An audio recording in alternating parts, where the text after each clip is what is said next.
गरीब का जादुई लकड़ी का छाता।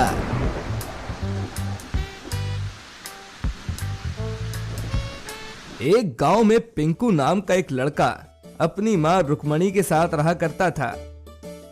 पिंकू के पिता नहीं थे, जिस कारण पिंकू बाजार में जाकर छाता बेचा करता था और उससे उसे जो भी पैसे मिलते उससे उसकी रोजी रोटी चलती थी।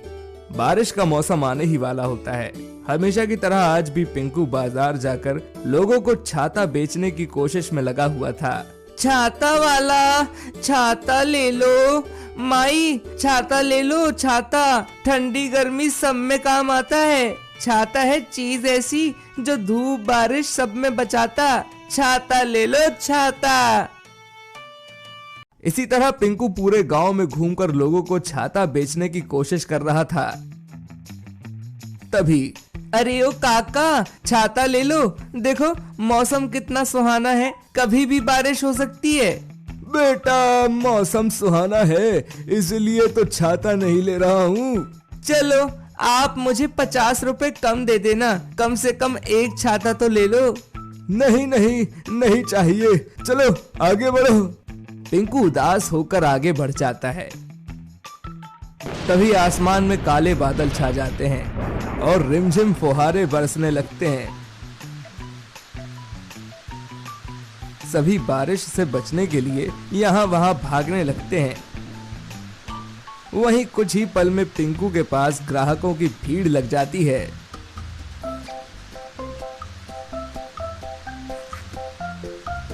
अरे पिंकू, जल्दी से एक छाता दे दे भाई।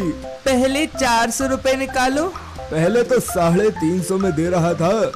हाँ तब दे रहा था, लेकिन अब नहीं। चाहिए तो जल्दी ले लो, वरना ये भी बिक जाएगा। ले 400 और जल्दी से छाता दे दे, वरना जो ये मैं सामान लेकर जा रहा हूँ बारिश से खराब हो जाएगा। फिर पिंकू बब्बन को छाता दे देता है। वहीं देखते ही देखते पिंकू के सारे छाते बिक जाते हैं और बारिश भी तेज हो जाती है। वहीं पिंकू के पास बारिश से बचने के लिए एक भी छाता नहीं बचता, जिस कारण वो हाथ में लिए हुए टोकरी से ही सर को ढकते हुए बारिश से बचने लगता है। और जैसे ही वो अपने गांव जाने के लिए नदी के पास जाने लगता है तो वो देखता है कि नदी का पुल तो पूरी तरह से टूट चुका है। ओए माँ, ये पुल तो पूरा टूट चुका है, अब मैं कैसे घर जाऊंगा? माँ मेरा इंतजार कर रही होगी। पिंकू टोकरी के जरिए बारिश से बचते हुए ये सब सोच ही रहा होता है कि अचानक से तेज हवा का झोंका आता है और पिंकू की टोकरी भी उड़ जाती है। वहीं बारिश का बरसना और भी ज्यादा तेज हो जाता है, जिस कारण नदी में भयानक बाढ़ आ जाती है। वहीं पिंकू डर के मारे पास ही एक बड़े से छायादार पेड़ के पास जाकर उस पे चढ़कर बैठ जाता है और डरते हुए डाल से चिपक जाता है। तभी पेड़ से आवाज आती है, क्या हुआ नन्हे बच्चे, बारिश से डर रहे हो? घर जाना है, डरो नहीं बालक। कौन है ये आवाज कैसी? कौन है यहाँ? बेटा मैं ये पेड़ हूँ, मैं ही तुमसे बात कर रहा हूँ। मैं एक जादुई पेड़ हूँ, डरो मत। ये लो ये जादुई छाता, ये हर मुसीबत पे तुम्हारी मदद करेगा। अब तुम खुशी खुशी अपने घर को लौट सकते हो। ऐसा कहकर पेड़ पिंकू को एक लकड़ी का बना हुआ जादुई छाता देता है और पिंकू खुशी खुशी पेड़ से नीचे उतरकर उसे ले लेता है।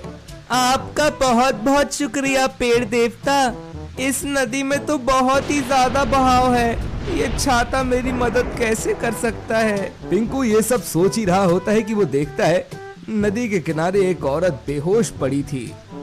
शायद तेज बारिश में नदी के बहाव से वो बहकर यहाँ तक पहुँच गई थी। अब क्या करूँ? ये औरत तो बहुत बीमार दिख रही है, इसे डॉक्टर की जरूरत है।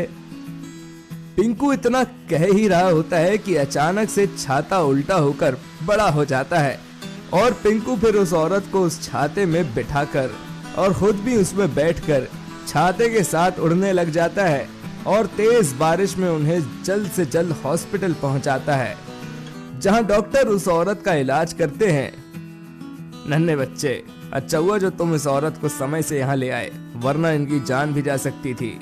डॉक्टर अंकल, मैंने तो बस वही किया जो मुझे सही लगा। अब आप इनका ख्याल रखिए, मैं घर जाता हूँ। माँ मेरा इंतजार कर रही होगी। फिर पिंकू वहाँ से नदी किनारे चला आता है। अब मैं जल्दी से घर जाता हूँ।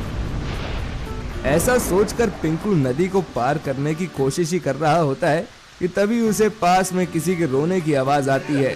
तभी वो देखता है कि नदी के दूसरे किनारे एक दंपत्ति खड़े होकर रो रहे हैं। वहीं उनसे कुछ दूरी पर उसका बच्चा नदी के तेज बहाव में पेड़ की एक डाल पकड़कर अपने आप को नदी में बहने से बचा रहा है।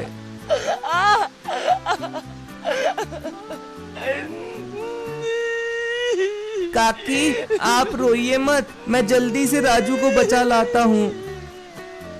नहीं बेटे पिंकू, तुम मत जा। पानी का बहाव बहुत तेज है, तेरी जान को भी खतरा हो सकता है। इस तरह वो पिंकू को मना करने लगते हैं, लेकिन काकी आप टेंशन ना लो, मुझे कुछ नहीं होगा। फिर पिंकू वृक्ष देवता द्वारा मिले हुए जादुई छाते को उल्टा करके उसे नदी में नाव की तरह इस्तेमाल करके राजू के पास जाता है और उसे छाते में बैठाकर नदी के किनारे आता है। फिर से किसी की जान बचा लेता है। तुम्हारा बहुत बहुत शुक्रिया बेटे, आज तुम ना होते तो मेरे राजू का क्या ही होता। ऐसा कहकर राधा पिंकू और राजू को गले लगा लेती है और इस तरह पिंकू खुद से ज्यादा दूसरों का भला सोचकर उनकी रक्षा करता है